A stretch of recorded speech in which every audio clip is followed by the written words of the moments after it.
Nu, man tas kā teiks spīts bišķiņi ieslēdzās, ka cilvēki man ir pateikuši, ka tu nedrīkst darīt vairākas lietas, jo, redz, labi, tu vari darīt tikai vienu lietu. Man bija tāds, nu, vērtējiet pēc sevis. Nevis pēc man. Kāpēc es neļauju sev papriecāties par saviem sasniegumiem? Un es viņai atklāti pateicu. Būs, ka tev jāmaksā viņai ir. Par sesijām nav laika priecāties vienkārši. Tā nav laba atbilde, ne? Gulēju Airbnb, nezinot, kur es gulēšu pēc 2 nedēļām. Man bija tāds super. Jā. Lieliski. Bez naudas, viena pati. Bez matiem. Bez matiem. Man bija plus 40 kg vēl tajā laikā. Jau vienkārši vienu tiktoku.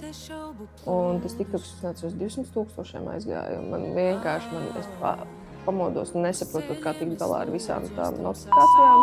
Viņi klausās ar viņiem. Es arī salvats ēstu. Uzminēt, ka pēkšņi cilvēkiem sarezonēs, ka pēkšņi cilvēki gribēs nākt un līdz ar mani bija mani. Jā. Tā kā uztaisīsim vienu lielu raudāšanas klubu. Klausies, Liene, man ļoti patīk tava balāde. Es gribu, lai Tirsa pie viņas procos.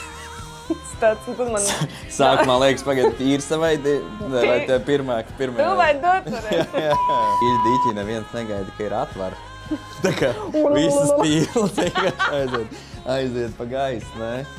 Jā. Īstenībā šo man neviens nebija pateicis, labs points, jā.